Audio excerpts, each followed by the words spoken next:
There is a secret about Ashtarte.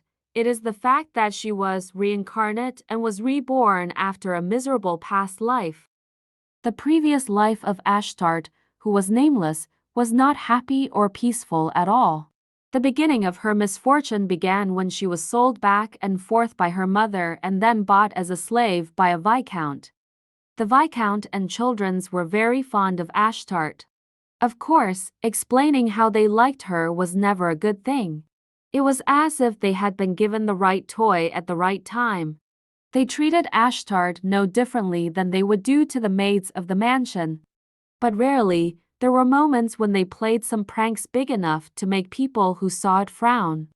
Leaving a bunch of snakes in her small bedroom or pushing her down the second-floor stairs. They even poured hot water on her head while she was cleaning the garden. In the end, she ended up getting rat poison inside the hardened rye bread, which was her only meal for the day. She never imagined it would be the last meal of her life. The hungry Ashtarte ate rye bread for one of her meals and cleaned it without leaving crumbs. And as promised, the pain came in an instant. She was sure she had felt a lot of pain until now, but this was the most excruciating pain Ashtarte had ever felt.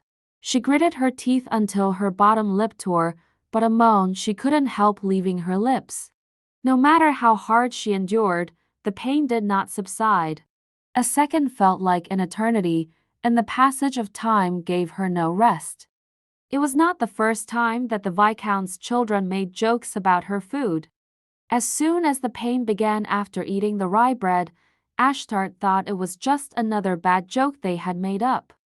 So, if she endured this pain for a while, her next day would begin smoothly. However, through the extraordinary suffering, Ashtarte had an intuition that this was not going to get better with patience like it always had been. Ashtarte hoped that this pain would end as soon as possible through a suffocating pain that would not allow her to even lose consciousness. After the sunrise and sunset 3 times, Ashtarte still fighting the pain. During those 3 days, which seemed short and long at the same time, no one looked for Ashtarte. Blood dripped between her fingers from scratching the wooden floor with her nails. She blinked her eyes, but her vision remained as dark as ever, and her whole body was hot as it on fire. She couldn't move anymore due to the unbearable pain, and as she fell on the rotting wooden floor, another pain overwhelmed her. She felt something pulling her tightly from deep within her body, and she naturally spitting it out. Ashtarte didn't even have the strength to cover her mouth with her hands, so the thing she spat out of her mouth fell violently to the ground. Dark red blood soaked the wooden floor, spread everywhere. Ashtarte smiled sadly and lay down. It would be better if he died here. She no longer had the strength to endure this suffering. However, even until the moment when she painfully vomited blood and closed her eyes, Ashtarte felt no resentment or hatred for anyone. Ashtarte didn't know whether it was her mother's fault who had sold her to the Viscount's family or whether it was the fault of the Viscount's children who always bothered her. She thought about it as her vision slowly darkened. Ashtarte closed her eyes, dreaming of a wish so vain that it would never come true.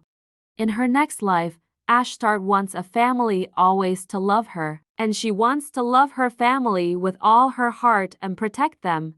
It was the last wish in her short past life, in which she received nothing and gave nothing. Ashtarte, who was left by her family, in her life, only life with really basic care which was just enough to prevent her from dying. Not even granted a palace as she should get as a princess, but lives as a prisoner in her mother's palace, Rebecca, who died giving birth to her. A bright and cheerful girl named Loina entered the Empress's palace when Ashtarte was 3 years old. Loina was a very warm-looking girl with wavy brown hair and sweet caramel eyes. None of the few people who have known and seen Ashtarte spoke to her so kindly. She was the only one who volunteered to come take care of her. As such, the Empress Palace was an abandoned palace that was forgotten by the world. So, for that reason was even more puzzling. Empress Rebecca, the original owner of the palace, has passed away, so there are only a small number of servants. Even if she went to serve Ashtarte, who is feared and called the Star of Darkness of the prophecy, she would not gain honor. It was natural to have doubts. It was Marianne, a fellow maid, who failed to get the chance and was left in the Empress's palace. Approached Loina and asked, because she was curious why Loina, who was originally a servant at the main palace, moved to the outcast Empress Palace, even though the original servant of the Empress Palace asked to move to the Rose Palace. Marianne and her friends Kate felt bothered and afraid because they had to serve Ashtarte, the dark star in a prophecy that would bring about the destruction of the empire. After hearing her comments, Loina did not move and breathed a short sigh before continuing. She walked towards Marianne and said that she could report her for insulting the imperial family. Even His Majesty, the Emperor, didn't say anything about the prophecy or Ashtarte. With a bright red face, Marianne raised her voice at Loina, yelling at her, telling Loina that she'll regret not listening to her. Marianne left the room after spitting out those comments. As if even a small typhoon had been swept away, Marianne left the room and silence filled the room. There, only Loina's voice, which she grumbled, was heard for a moment and then disappeared. And Ashtarte, who had been listening to the story, began to consider Loina a very special person to her. She went from discomfort to curiosity, joy, and gratitude for a person who was listening to her for the first time in her life. In a year after Loina came to the Empress Palace, Marine and Kate, who were originally servants of the Empress's palace, are called by the servants of the main palace. Not long after, they returned to the Empress's palace and said to Ashtarte with a wide smile, asking Ashtarte's permission to leave the Empress Palace. Marine and Kate left the palace with their luggage as if they had only been waiting for Ashtarte's permission. Loina's cold eyes fell on Marine and Kate's backs, but they never stopped or looked back, leaving Loina alone to take care of Ashtarte. The red moon day of Ashtarte's 5th birthday. Ashtarte stared at the night sky every time fireworks lit up the sky with a loud sound and rose every year on her birthday. But it's not for her, it is for Princess Amaryllis, who is favored by His Majesty the Emperor and the two princes. Loina calmly closed her mouth when she saw the party with the beautiful fireworks going off. She hesitated and approached Ashtarte, who was staring at the sky. A lovingly reaching out hand placed a pretty little lily of the valley-shaped pin behind Ashtarte's ear. Ashtarte was very happy to get a lily of the valley-shaped hairpin as a gift from Loina because this was the first time in her life she had received a gift from someone. Ashtarte promised to take care of this gift because the hairpin was a very precious thing to her. After all, it was from Loina, whom she loved. 5 years have passed since then, and Ashtarte is now 10 years old. She grew up being tutored by Loina, the daughter of Baron Orlando's family. She becomes Ashtarte's nanny without receiving any honor or reward. Loina was a very good mother figure and Ashtarte's only friend, the only person who shared more love with her than her own family, whom she hadn't seen in 10 years. This is the day, once a month. The day came when Loina would go out and leave the Empress's palace for a full day.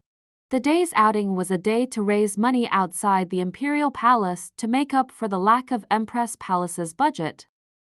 As the palace was too big for Ashtarte and Loina to live alone, of course, it was also too big for Loina to manage alone. Ashtarte intended to help her without Loina's knowing because Loina did not like Ashtarte to do the palace chores. She wanted to raise her respectfully. Except for the area where Loina usually cleans, Ashtarte, who started cleaning the hallway from the 2nd floor, straightened her back after sweeping for a while. Ashtarte fell with her bucket of water in her arms. The bucket and her hands were dyed red with blood when she checked on it. She heard the pained groan of a young man beneath her. A beautiful young man with shiny silver hair was lying on the ground, complaining in pain, clutching his blood-stained side. She was surprised. The only medical knowledge she knew was basic first aid, and she didn't know how to treat a patient who was bleeding so much. Ashtarte ran back the way she had come, grabbed all the clean clothes left in the palace, and headed back to the well. All the fabrics that approached a light apricot color gradually lost their colors of the man's blood. By that time, the blood flowing from the young man's side had completely stopped. Ashtarte wanted to take him to the palace, but she failed miserably. The young man was taller than her, and he was asleep as if he had fainted, so his body was relaxed and weighed much more than an awake human. Ashtarte hurried back to the Empress's palace, grabbed a warm blanket and the torn rug on the floor of the empty room she was not using, and returned to the young man to cover him. Before she knew it, time passed quickly and night fell. Normally, it was a time when she would never have gone to sleep, but since she had been busy since morning, she slowly began to doze off. Ashtarte could not resist the silent attack of drowsiness and curled up in a circle next to the young man, lying on her back. It didn't take long for Ashtarte to fall into deep sleep.